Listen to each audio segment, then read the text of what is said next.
Welcome to Losing a Child, Always Andy's Mom. On this podcast, we journey through the devastating experience of the death of a child. Grief is seldom discussed openly in our culture, and the death of a child makes people feel even more uncomfortable. We approach the topic openly and honestly, speaking to people who have lost loved ones and experts who help care for them. Whether you are a parent experiencing loss or someone who wants to support another going through this tragedy, this podcast strives to offer hope and help.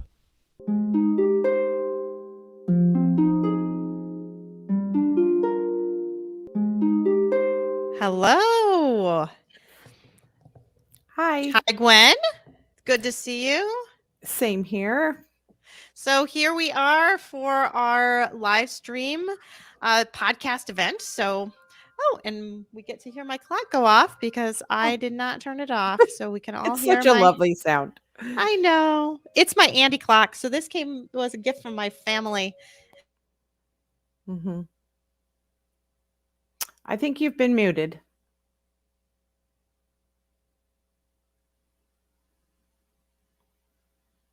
Can you unmute yourself?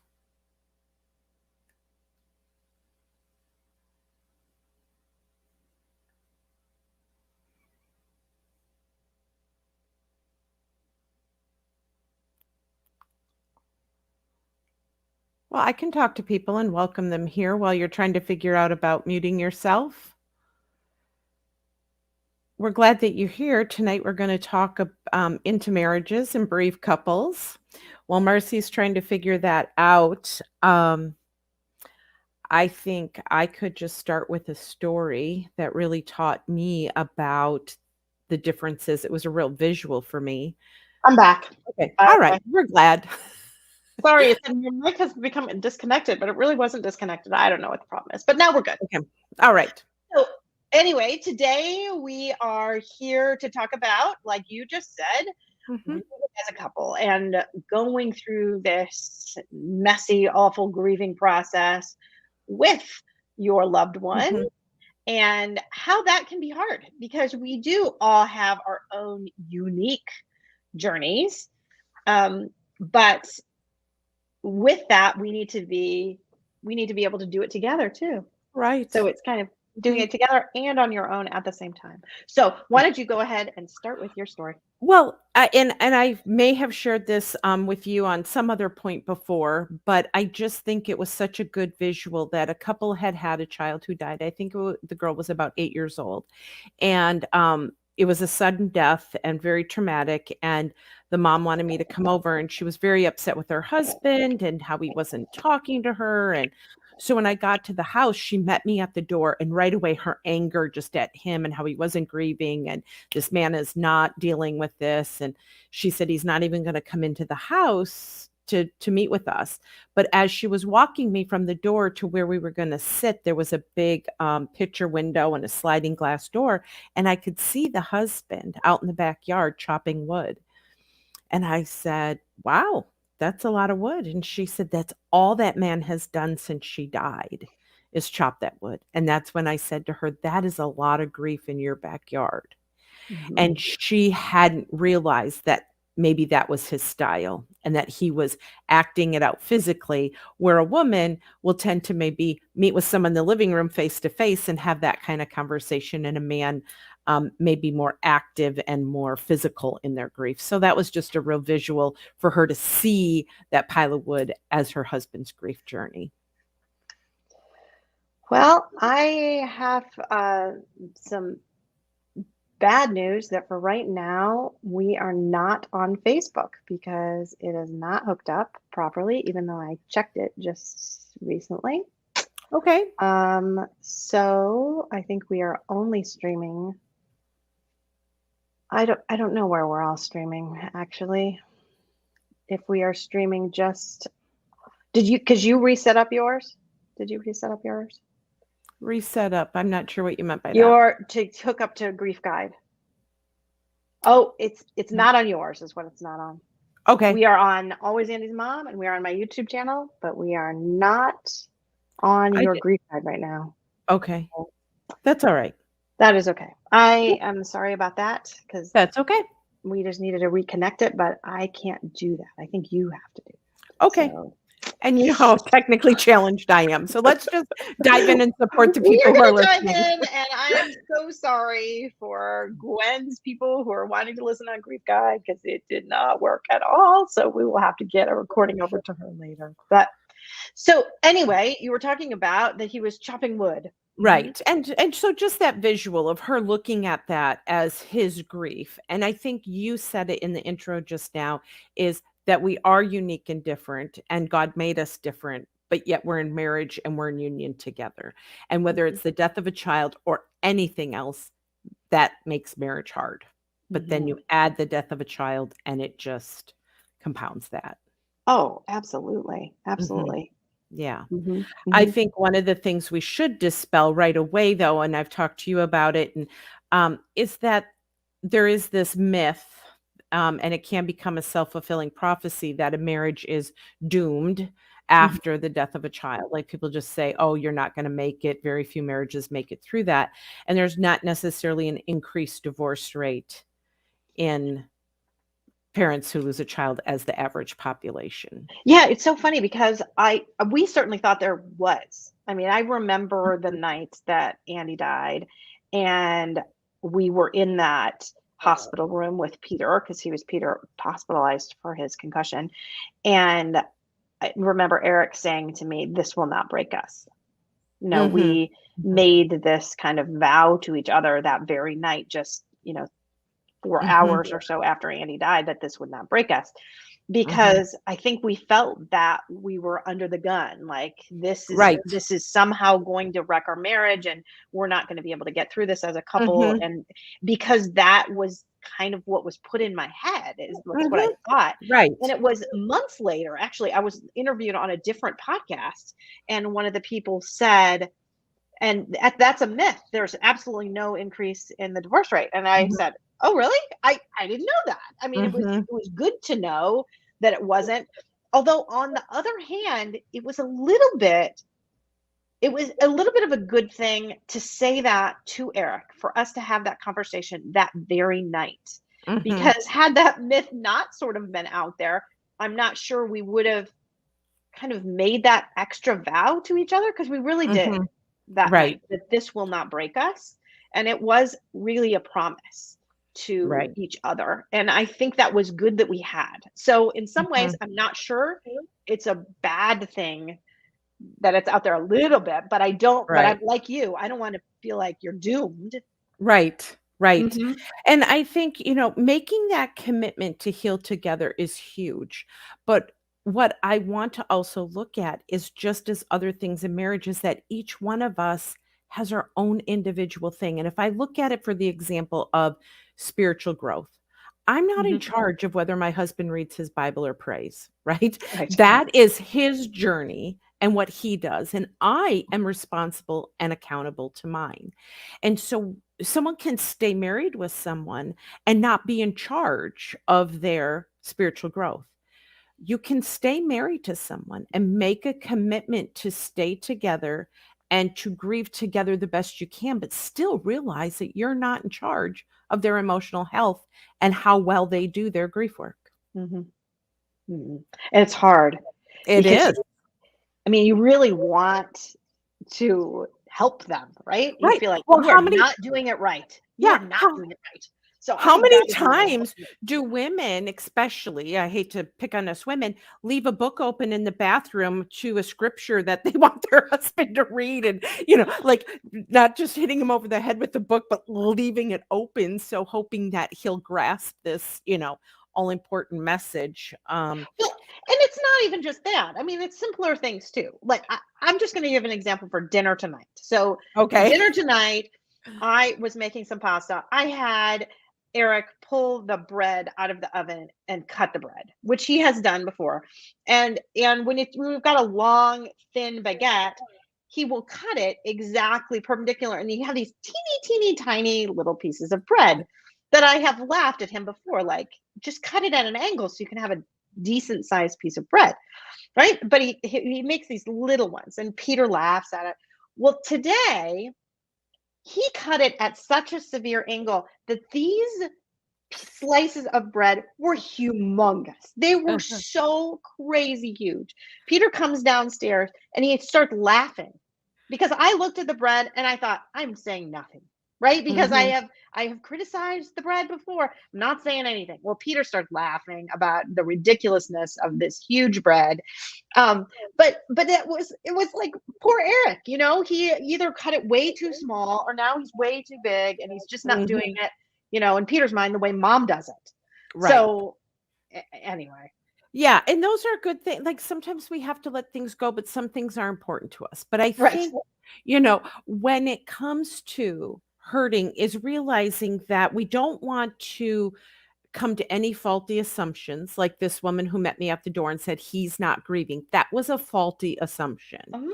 Or, you know, wrong conclusions or reaching these wrong conclusions about how someone's doing. So that does lead us to the fundamentals of marriage anyway, is we have to communicate. Right. So this is where I'm at. So if I'm just going to take spiritual growth because I started with that example and it seems to be, you know, I think it's a good parallel. If the wife says, I'm going to go to church, and he says, that's not really my thing. But you communicate, this is what's important to me. This is what I'm going to do. Where are you at? And you have those conversations to kind of understand where each other's at. We need to do that in our grief journey as well. Right. And say, this is where I'm at. Where are you at? This is what I'm feeling. And because we are so different as male and female, we're going to see that in grief too. Right.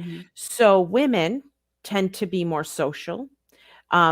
Friendships, we tell each other everything. Even in an office, I've said this before, but in an office, women will go in and say, I'm feeling kind of bloated. I have a little headache today. I'm feeling a little off, or my husband and I had a fight.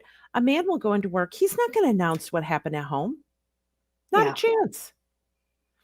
And so right there, we're two fundamentally different where we share and kind of ooze stuff, and men don't necessarily do that. So again, they're not going to change and do that in their grief either.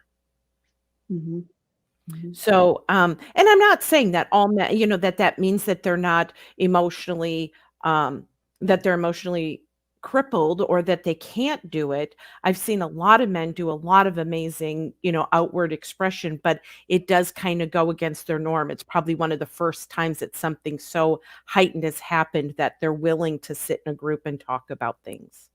Well, I even think on the podcast, I mean, how many more women do I have come on, share their stories than men? I have a lot more women come on. Although it's interesting because when I do have a man on, women will like to listen to that perspective a lot, I think. And so I will tend to have more listeners even listen to the dads than to the moms, because I think it is thought to be a little more unusual. And I think a lot of women think maybe I'll get this guy's perspective because I'm having a hard time understanding what my husband's going through, or even talking to him about it, and just seeing if another dad's perspective might help them a little bit. Absolutely. And it does give some insight into the fact that men are protective by nature. That's the way that they are. And they are more self-sustaining, like feeling they have to take care of, protect the family, provide for, do all of that. So when the family has emotional pain, they want to protect them from that. So even sharing their own emotional pain seems to go against what they're trying to do, is protect their family. So I think they will keep that maybe a little closer. So when you do hear a man sharing that, it just gives that light to, oh, they do have those feelings. They just might not express it in the same way we do. Well, and it is really helpful because even some have been on and talked about that struggle, about how, you know, it took a good amount of time. It took a lot of work. It took really re-examining yourself to be able to open up in that way, because it's not what comes naturally, and it's not what society expects, maybe. Right. Yeah. You and I talked about this, but I had read a book. Love and Respect. So it's kind of that cycle where the Bible says women, you know, respect your husbands and husbands love your wives, because men need respect and women need love. So those words were on purpose. So it's a book, I think it's Eggers is the author. I can't think of his first name. But anyway, in there, he does talk about the way men and women communicate. So even if it's not necessarily about grief, it is helpful to read some of those communication books for marriage, because that will translate over. But not only does he talk about marriage, but he also talks about women raising sons, and how if we want our sons to talk to us, they might not be as comfortable to say, let's sit down and let's have a talk, right? That face-to-face communication. So he talks in there that if you want to get the man in your life to talk, find an activity side by side to do with them. And, even driving in the car, because they don't have to look at you. Right. And so those kinds of things. So even taking some of those tools from marriage and raising sons will help us in realizing maybe some pointers that will help us with grief as well. So back to your chopping wood example. Yes. You know, that if he's out there chopping wood, maybe She you can could go go out and sit help on a chop log. wood. Yeah. Or chop the wood, and Or just go have out that there and just activity. start moving Yep. the wood or doing something, and that it can get you kind of together. Right. In just doing something together. Mhm. I mean, I Yep. think about Eric and I, and a lot of what was important is just being together and not even saying anything. Like we Right. didn't even have to say much of anything at all. Yeah. And it's interesting because when I read about it and when I've had those honest talks with bereaved couples, the bedroom becomes a place of so many different things. It becomes a place of silence, maybe just physical closeness. It becomes a place of crying out. It becomes a place of, coming together sexually, and it has, so it's just a time where, like you said, sometimes you don't say anything. You're together and having that. And I think, it can go the whole gamut too. That's the other part that makes grief so exhausting and makes it so overwhelming, is it can go the whole gamut. And what made me just think of this point that is good for all bereaved people, but I think in couples too, is that sometimes you just have to set your grief down. And I think sometimes for our marriage, if one spouse seems to be maybe grieving more intently, it's lasting longer for them, that the other spouse may be frustrated. I've heard this kind of thing, like, oh, but sometimes we do have to set it down and just do something fun with our spouse too, and have that time where we can just be a couple and do something where we're not necessarily bringing the grief into that our marriage needs that. Yeah. It's hard to do that though, because then the guilt comes in. Right? The guilt starts to come in. Yeah. That I shouldn't be doing this. Why am I doing this? Right. So But one of my suggestions with that is go someplace nobody knows you. I mean, don't go to your local pub or saloon that you go to every Friday night to have pizza, to have your time where you're trying to just act like a fun couple. Go someplace where no one knows you. Because I remember one time us needing to get away with, we had all the years of infertility, and then we have, our infant loss and our death, and then we have 3 kids in 5 years. That when we first went away as a couple, I said to Mike, I don't think we should talk about kids. That's all we've talked about for how many years. So we went away, and people asked us, do you have kids? I said no. Whoa. I didn't want to have to go there. I didn't want to have to explain. I was tired. Like I needed to replenish, and we needed to be about us. And he kind of freaked out because he's not used to me lying, first of all. So when people asked us, I just said, no, we don't have children. Wow. I just needed a break. So no one knew. I think about, well, obviously think about the two of us, about Eric and me, and a couple of examples come to my mind. First of all, we've been doing this now 3.5 years, and I feel like we're pretty open with each other and talk to each other. But yet, yesterday, I I saw a baby in the office, and I walked in, and it was just a little kid to check for an ear infection, Mhm. but he looked just like Anthony Mm. as a baby. I mean, it was crazy to me. And the whole visit, I'm in there, and I've got to clean out his ears, and I've got to talk to mom, and I've got to keep myself together. But all I'm thinking is, this Mm. looks just like my little boy. Mhm. Mhm. And I'm missing him terribly. And I actually left the room.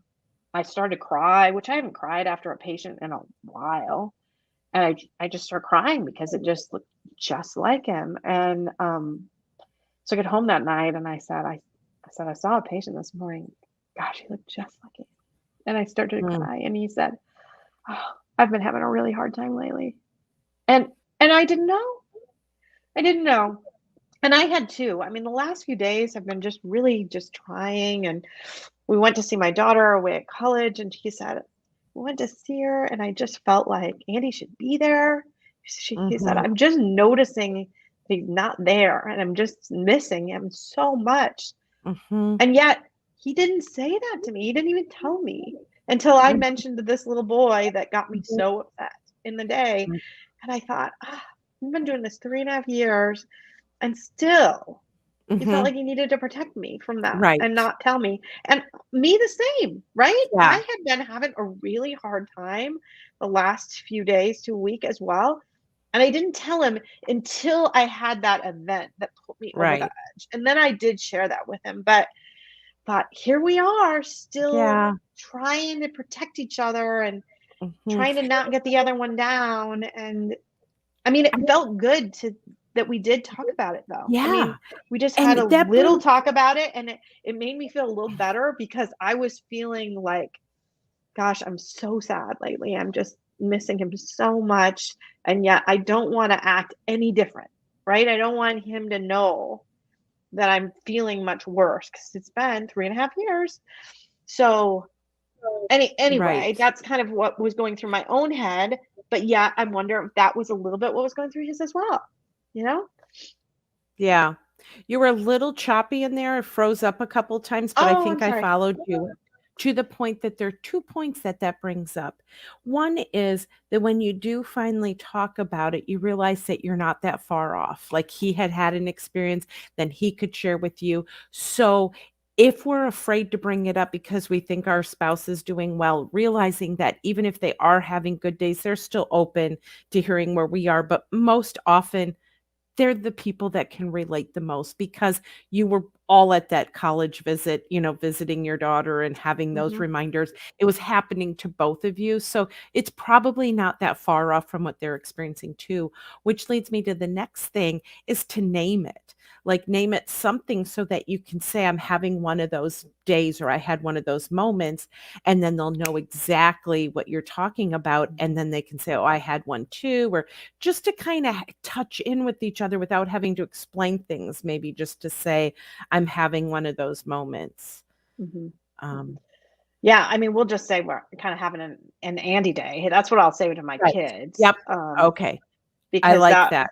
mhm, just Mhm. because when they get more emotional or more upset, and you don't want to say too much, but Yeah. it can be easier and safer to say, "Are you having Yeah. an Andy day today?"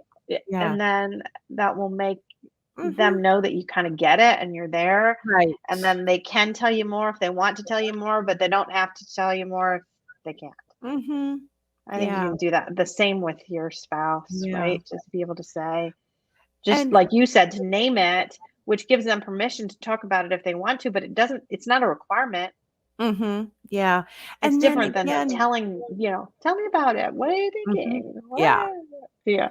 And a lot of this goes back to the same kind of things that we would do in all other aspects of marriage is honoring someone else and being kind and, just some good techniques. And so honoring someone else's place where they are and the days that they're having, um, is just allowing them space. Like if someone's angry about something, sometimes we just need to give them their space or they just, don't talk to me right now. And we honor that, right?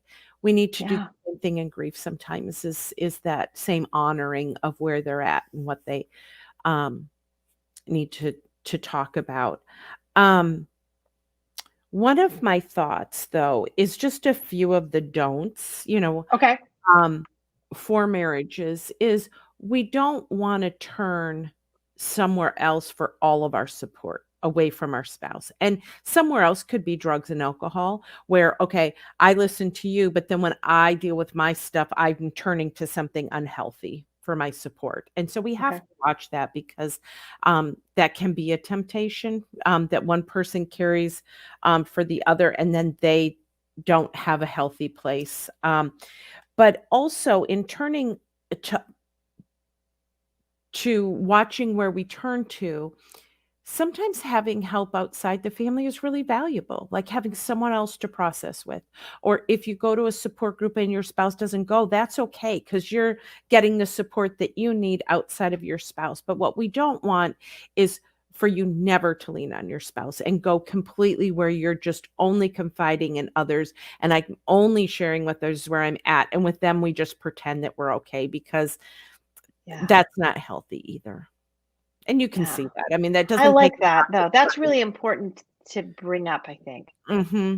That you have to Mm-hmm. try to be honest. I mean, you don't need to put everything on that person because that's a Mm-hmm. lot, especially for if they really just Mm-hmm. can't handle that. But you Right. need to put something on there or you will end up growing apart. Right. Yep. And that's back to this whole, the whole divorce situation, and that the divorce rate is no higher because you can not talk to your spouse about many, many problems. But Mm-hmm. this could be one that you would do as well, right? So it's not. Yes. Yeah. Hmm. Yeah. So we want to have that balance between what do you need, what do I need, and what do we need together and how we do that. And that does come down to those conversations. Like, I need to be in a group. I need to go to this. And someone else doesn't, but hey, will you come with me for the first few sessions, or will you come to at least this? Or, so it takes those kinds of conversations to have together, to honor each other's, to do parts together, and then hold parts that are separate away from our spouse. Yeah. That reminds me a lot of Grief Share, the Grief Share Mhm. program Yep. that they have. Mhm. They've got a Surviving the Holidays one, and it has you definitely do that. This is what I need to do for the holidays. This is what I Oh, would like to do for the holidays. This is what I absolutely can't do. yeah. And so I think you can sit down and really have that list with your Mhm. partner and say, this is what I need to do in my grief. This is what I sure would like to be able to do with Mhm. you in my grief. This is what I just absolutely can't. Right. And if you put it in those three categories, and I think the important thing is to actually have three categories, Mhm. because you don't want to have your spouse is just the everything goes in the I can't do that category. Right. You've got to Yeah. be able to say, we Mhm. are both going to have a list with three categories in it, and then let's see where the commonalities lie and where Mhm. we might be able to do some of these things together. But I think Yeah. that's important too, to say, Mhm. because you could do both ways, right? You could have one spouse say, whatever you want, I will just do it. I will do it. And Yeah. if it makes them miserable, they're just going to do it. And they're going to have it Mhm. all in that category of, I will do this. I will do all of this. Mhm. That's not healthy for that person if there are some of those things are really, really painful Right. and too difficult to do. So be honest with yourself about what you would want to do, what you could do, Mhm. and what you can't. Yep. Absolutely. And when you brought up, with the grief share with the holidays, and we talked about the holidays, again, it does come back to all this communicating about what I can and can't handle, what can you handle, and it takes work to do that. But again, as we said before, marriage is work. And, in order to have a healthy marriage through grief or through financial problems or job loss, it takes communication and work. Mhm. Mhm. Yeah. So, um, but, again, making sure that you're not, um, going too far apart from each other. And I love what you and Eric decided that night. Like, yeah, we're going to be different and we're both two individual people, but as a couple, we're going to stay together in this. Yeah. And it kind of becomes, they talk about non-negotiables in marriage. And, I hope our future,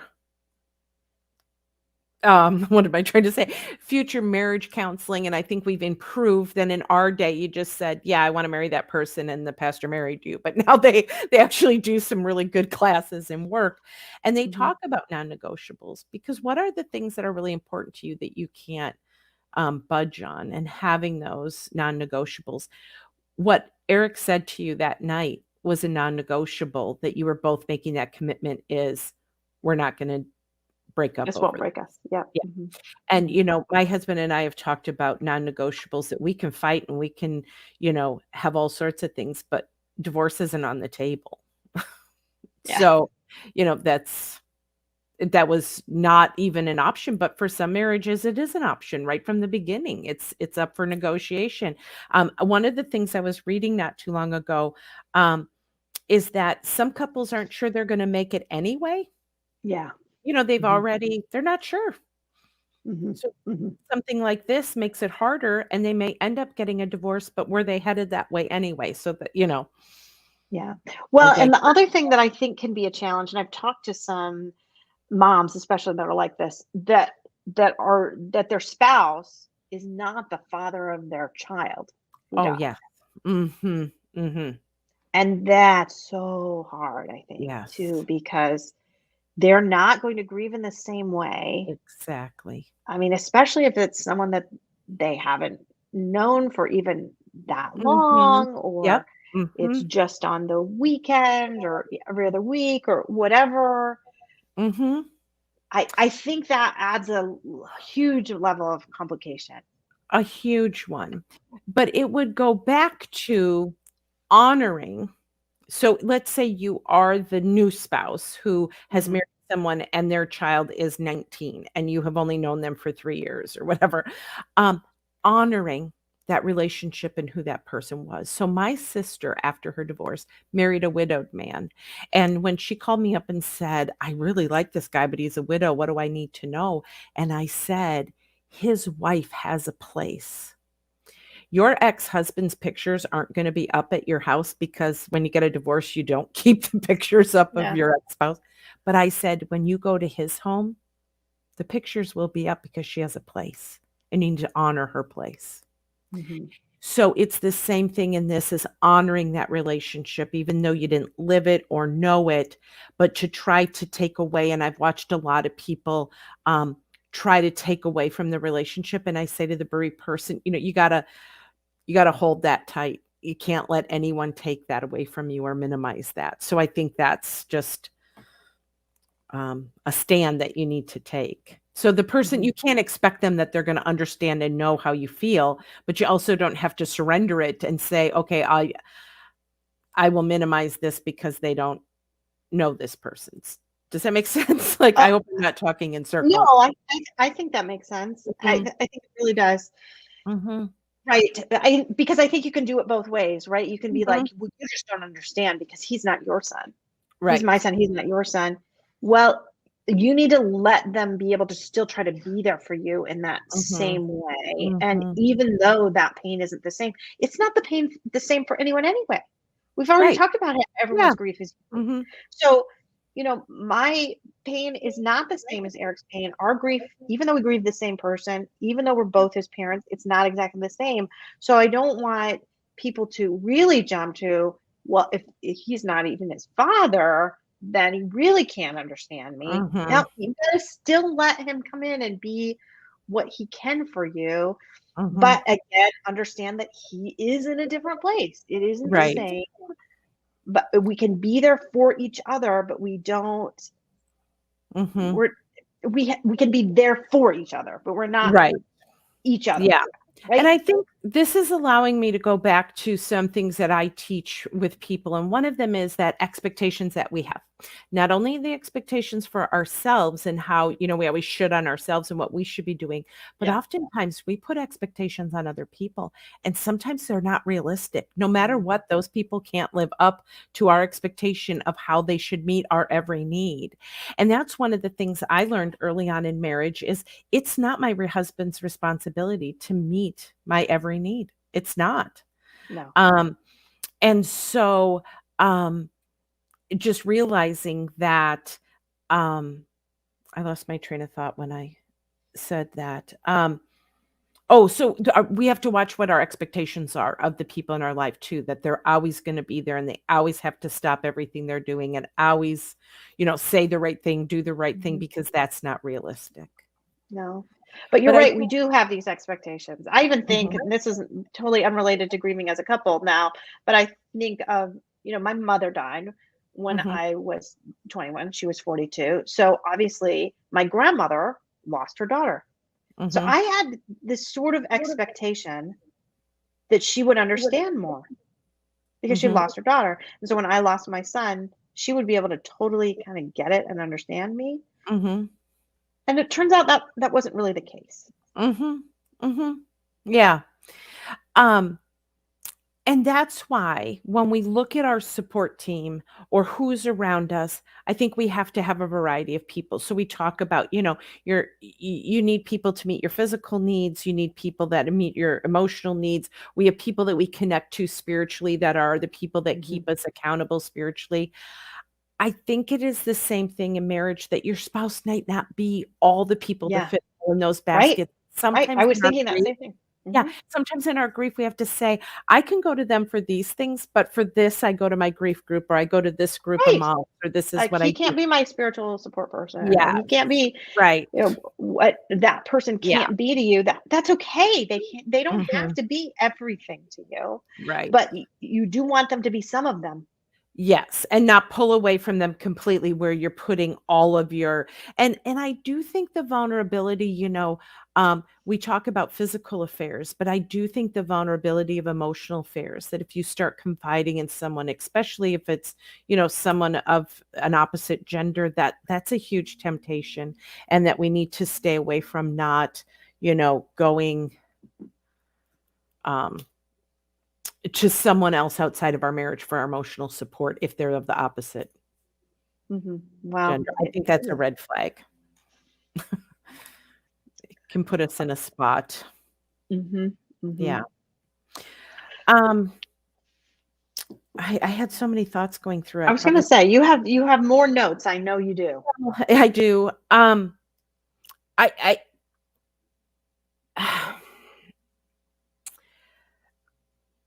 I don't even know where to start with it. It just is going back to some of these things. And I think where I'm going is that I think there's some listeners who probably have some questions that say, but you don't understand.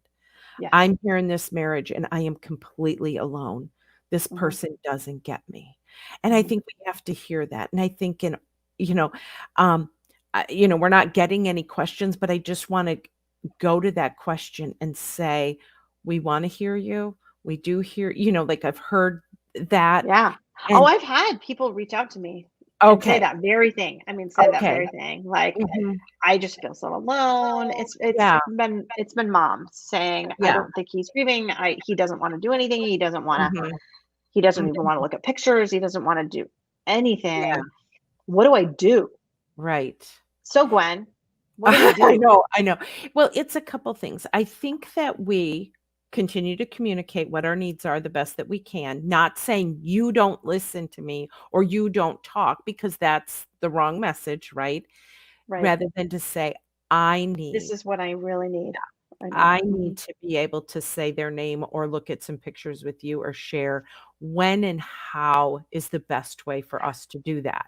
And that's what I was just going to say. I think that that's the best thing to say is this is what I really need. How could I do that in a way that's easier for you? Right. But then the other part says,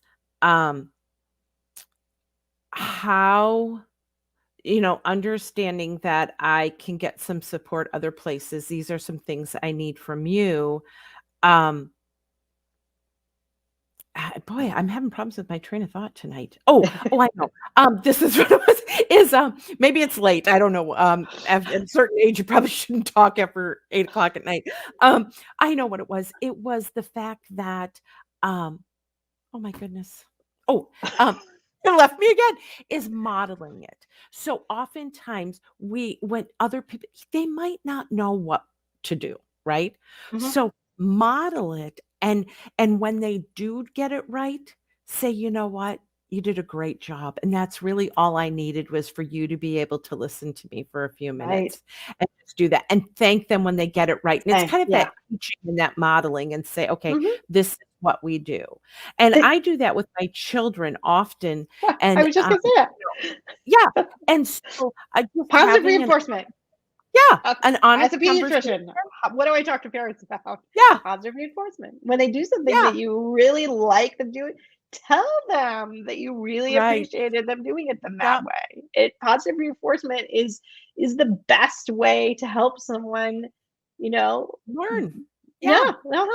Exactly. much better than a negative. I don't have a specific example, but I know recently with our college age daughter, we had a discussion, and I said, honey, it's okay that we're having this discussion, because this is what happens in families. And sometimes you have to have these discussions to get to this place, but it's good. Then when it was over with, I had her look back and say, see, if we had just blown up or walked away or whatever, by just digging in a few more steps, look how far we went. Yeah. And she's like, okay, I get it. So again, that takes work. And that's the hard part when you're grieving. I've just recently become aware again of how exhausting grief is. So I think, again, for the listener, they're going, oh my goodness, I'm Yeah. so exhausted. And now I have to be the one modeling the behaviors and reinforcing the good. But let's try not to overthink it and make it too hard, And there's a lot of grace in relationships that needs to be given both ways. Well, and that's an excellent point too, right? Mhm. That we need to work on giving each other grace, Mhm. giving Yeah. ourselves grace for when we screw Yeah. up, apologizing for when we screw up, just being open about that, about Mhm. mistakes we make. Mhm. One of the thoughts that did come back to me that I was struggling with is that, we talked about the fact that men might not be as open as women and talking, but I think sometimes we take that so far that we never ask them, how are you? Yeah. Right? Because Yeah. in their silence, we take it as they're doing okay. They don't want to talk about it. But sometimes I've learned with, the person I Yeah. live with, is to say, no, wait a minute. Everyone's talking about the kids or me or this or that. How are How are you? you? Like, how is this for you? And just to ask the question. See, that's a good reminder for me. I mean, I should have done that. I should do that more. I love that. Yeah. You froze up there. Can you say Oh, that I again? just said no. That's really helpful to me. Just Mhm. as a good reminder to be able to do that. Mhm. Mhm. Yeah. And just to check in and have those check-in points. And yeah. And we'll be glad we did. I was giving a presentation yesterday and just talking about, certain things. Well, this is the example I use, Marcy. You're going to love it. From my kid's pediatrician. When we go for well baby checks, right? They ask the questions. Do you have working smoke detectors? Do you wear a bike helmet? Do you wear a life jacket? All these things that they ask us, right? Mhm. Those are protective factors to protect the child. You wear a seatbelt to keep them safe. There are things in life that are protective factors. And one of the ones that I was talking about for them, I was talking to healthcare workers, is that some things used to just be bonuses, but now in the stress of today's world, they're actually required. Like, you have to do these protective factors to survive this crazy world and of COVID and everything. So I was talking about exercise and the fact that even though I'm new to exercise and I'm new to the experience of it, and I say new, the last couple of years integrating it into my life routinely, I have this woman, when I do a workout, she says, no one ever regrets a workout. And I've listened to her say that for like a year and a half, thinking, lady, but you know what? It's true. Once you start that critical inch, like moving a parked car, it's that first inch that's so hard. Mhm. But once you move your body, you don't regret it. So Yeah. when I'm relating this back to your marriage right now, or all this stuff we're talking about might feel like that parked car, but once you do the push and you get past that first critical inch, you're not going to regret having open communication. You're not going to regret taking time to list what I need, what I don't need, and having these hard conversations. Because, truth be told, it actually makes it easier and it's better for you than just passively going, well, we'll just see what happens and hope to God this all turns out okay. Yeah. Mhm. Hard So work.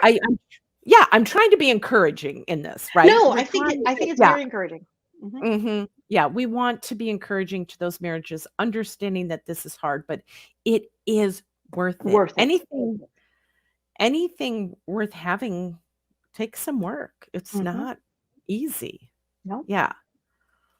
No. That's why one of the things that I've learned about exercise and eating healthy is you can look at people and go, how did they get that body? They probably worked for it really hard, right? And sometimes I think people look at marriages and look at things and say, how do they have that? They probably worked really Work at hard at it. having some of these tough conversations. Yeah. Yeah.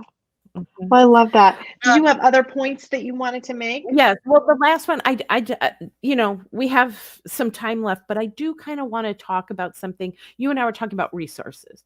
And I Mhm. think to those people, a couple of things. I mean, first, they can always email either one of us, both of us together. We have conversations with people all the time, which I think we're going to address a little bit, a few of those coming up. Mhm. But we have conversations with people. If you didn't want to share your thing in the comments or you have something that you're struggling with, you can ask us. We're not saying we know the answers, but we want to be able to help you and your Yes. marriage find the answer and the support. So let us again pour into you and be encouraged to you. Mhm. But with that, I have one resource I wanted to talk about that, we both kind of know the gentleman who started it, but it's called Bereaved Dads Network. And you can find them online and they're based here in West Michigan.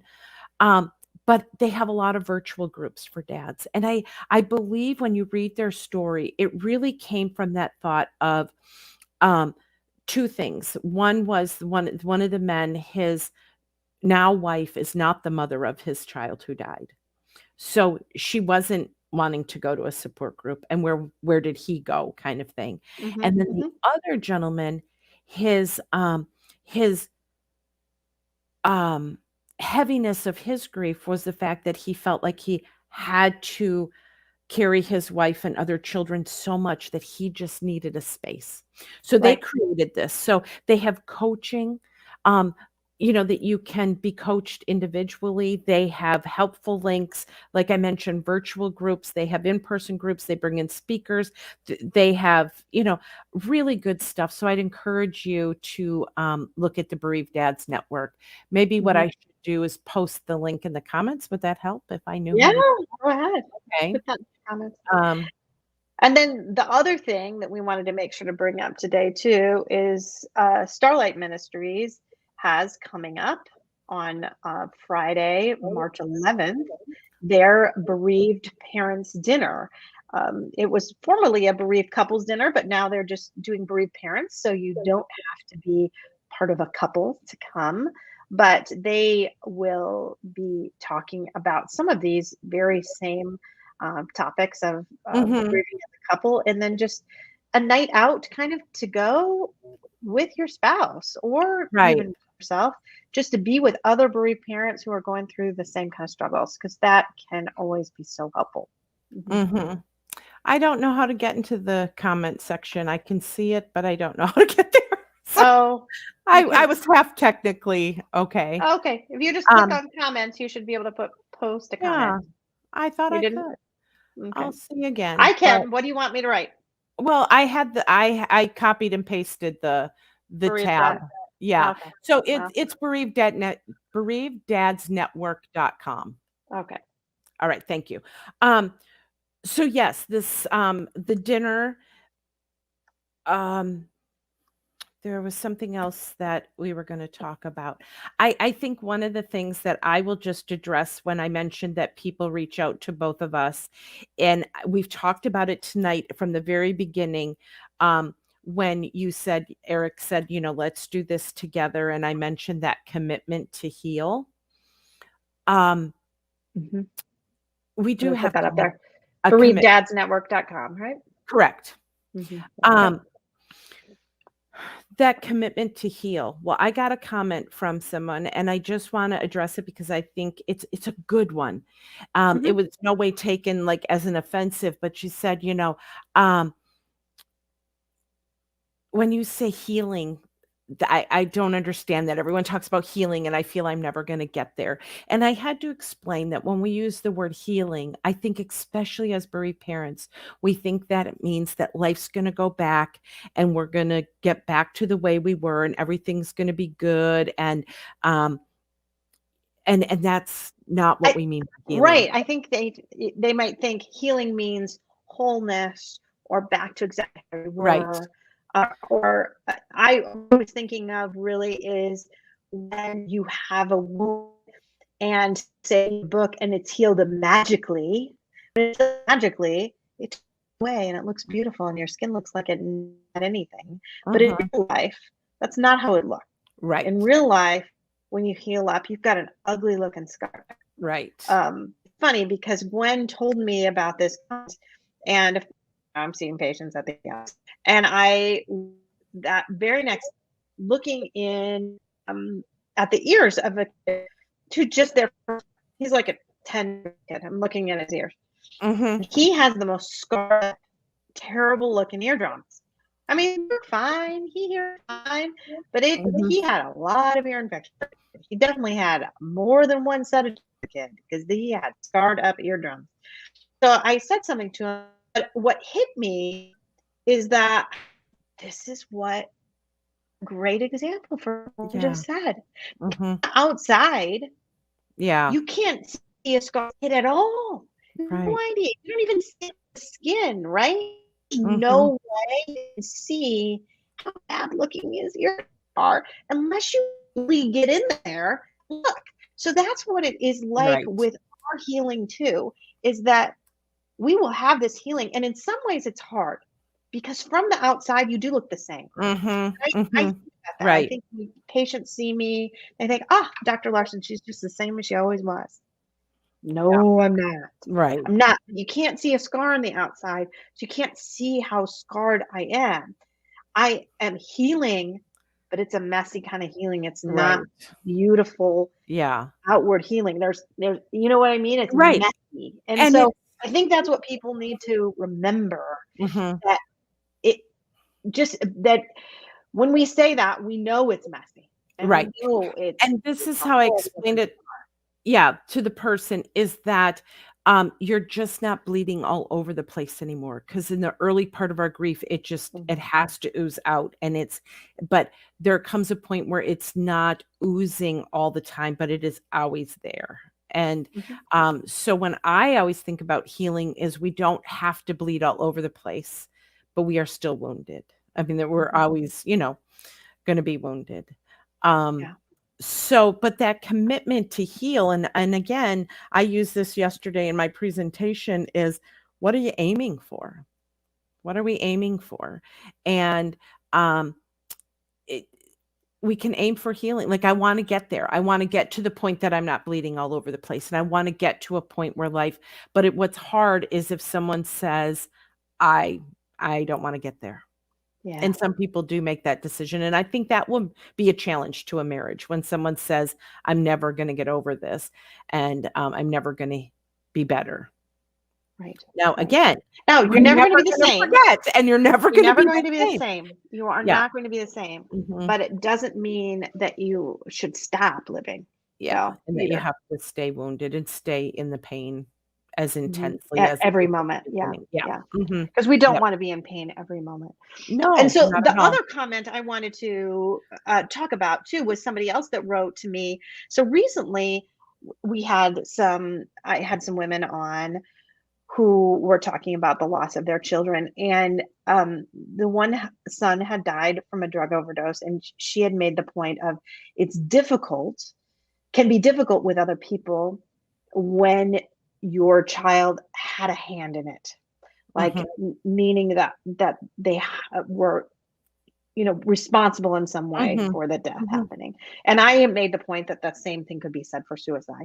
And I did not mean, when I said that was an all-inclusive list, because it's certainly not. I mean, you go out to, there are many accidental injuries, there's all sorts of things, right? There are all sorts of reasons that you can end up kind of being responsible for your own death. I think about, adults who smoke or, do have other bad habits that end up leading to an early death. So I was not trying to single out those things. And I think it was thought that maybe I was singling them out as somehow that grief being different. If anything, I think those types of grief can be a little more challenging.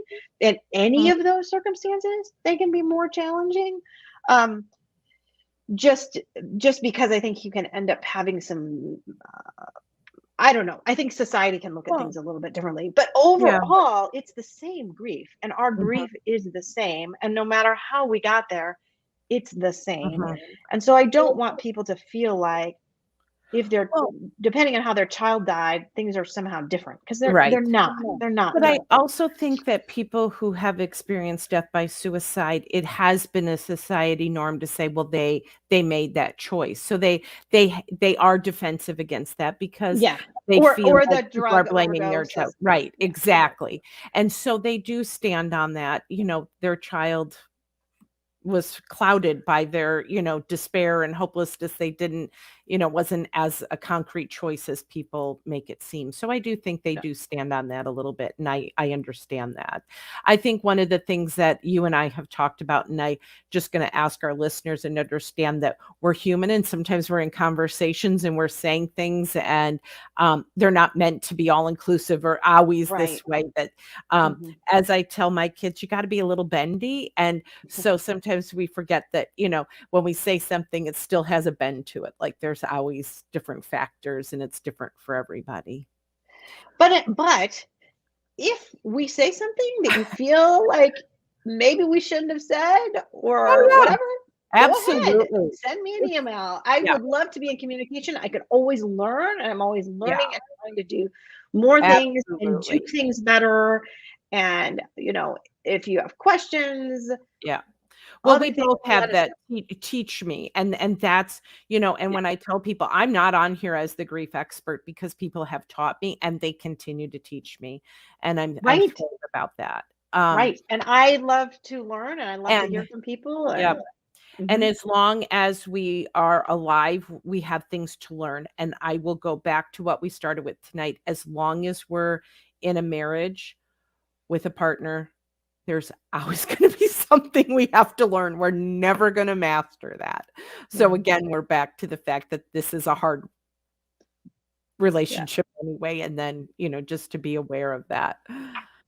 All right. Well, thank you so much, Gwen. And I look forward to our next one. Will be, I think it's March 31st. That's also a Tuesday. I'm pretty sure that's our date. I have March 29th. Oh, but you know what? You're right. It's the 29th. March 29th will be our next day. And I think what we'll be discussing then is faith and the role of faith, because we have not had a full episode on that before. But if you have other questions, concerns, always pop on, always ask questions. We just love to hear from people. So thank you much. Yep. Okay. Take care.